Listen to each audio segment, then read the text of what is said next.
Et c'est pour ça que vous serez désormais capable de faire la différence entre un trouble de la personnalité narcissique, un trouble de la personnalité antisociale et un psychopathe. TikTok, aujourd'hui, je te propose de faire le diagnostic différentiel entre 3 pathologies, non pas une, pas deux, mais 3 pathologies. Le trouble de la personnalité narcissique, le trouble de la personnalité antisociale et la psychopathie. Aziz Light!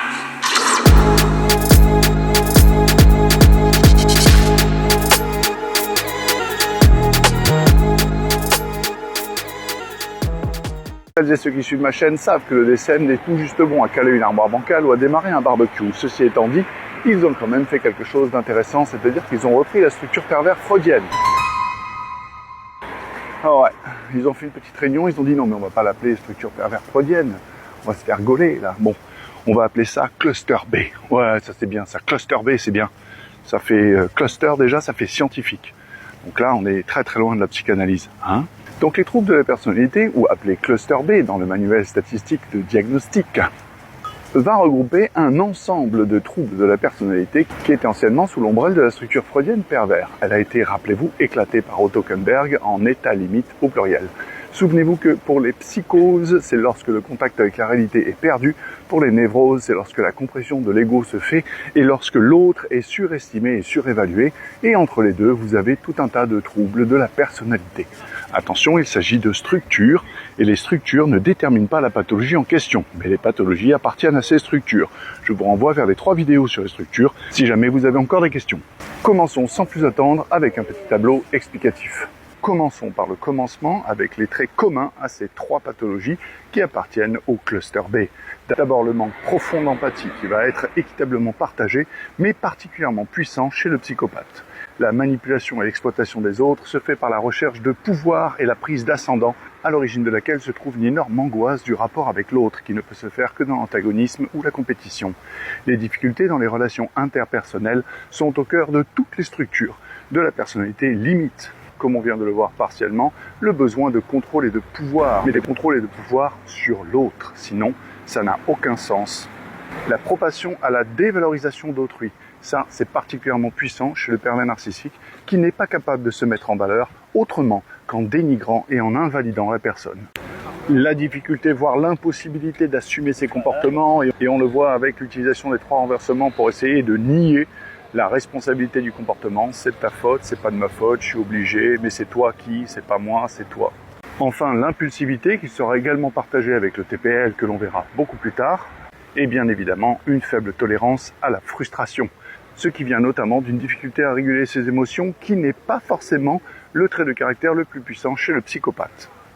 Regardons maintenant les traits uniques à chaque pathologie, en commençant par le trouble de la personnalité narcissique. Vous avez bien évidemment le sentiment de grandiosité lié à la nécessité d'être admiré. Cet ego démesuré en extérieur est en réalité extrêmement fragile, chaotique, fragmenté, et il peut s'effondrer à la moindre remarque. C'est pour ça qu'il y a une hypersensibilité narcissique, c'est-à-dire une hypersusceptibilité qui va aller de pair avec la fragilité en dessous.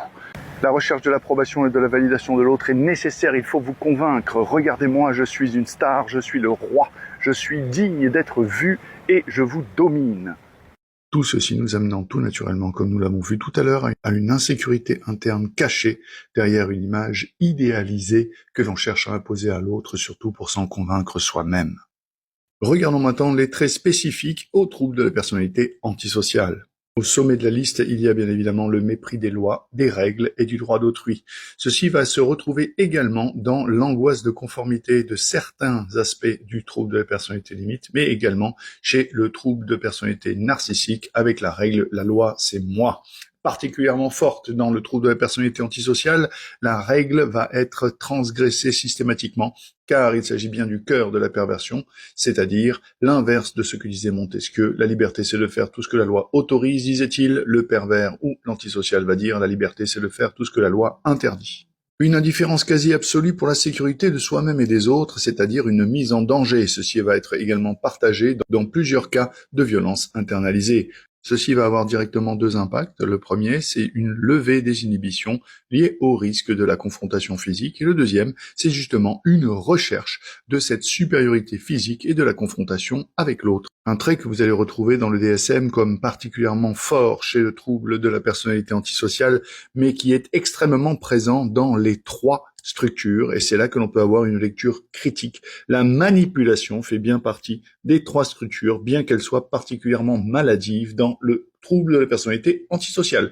C'est-à-dire que non seulement elle va se faire par plaisir, pour but ou pour obtenir quelque chose sans que vous autoriser un choix conscient. Le mensonge est une victoire, la vérité est une menace. C'est quelque chose que l'on va quand même retrouver dans les 3, bien que, encore une fois, elle soit particulièrement forte dans le trouble de la personnalité antisociale. On termine enfin avec les troubles spécifiques à la psychopathie, et on commence sans plus attendre, avec une froideur émotionnelle et un charme superficiel, ce qui va de pair avec l'absence totale d'empathie, qui est un trait particulièrement propre à la psychopathie. Une cruauté intentionnelle, consciente et organisée, planifiée, froide, scrupuleusement mise au point.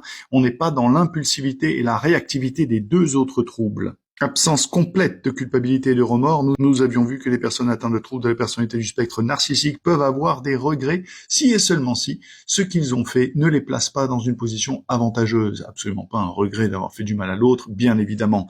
Là, dans le cas d'un psychopathe, il y a une absence totale de regrets et de remords. Enfin, un trait de caractère un peu redondant, c'est l'utilisation et l'instrumentalisation des autres. Il y a là quelque chose de calculé dans le cas du psychopathe qui n'est pas tout à fait le cas de la spontanéité de manipulation du narcissique et ou de la personnalité antisociale, qui les 2 restent quand même extrêmement guidés par la situation, l'impulsivité et la création sur le moment d'un argument, amenant souvent à des contradictions que nous ne retrouverons pas chez le psychopathe.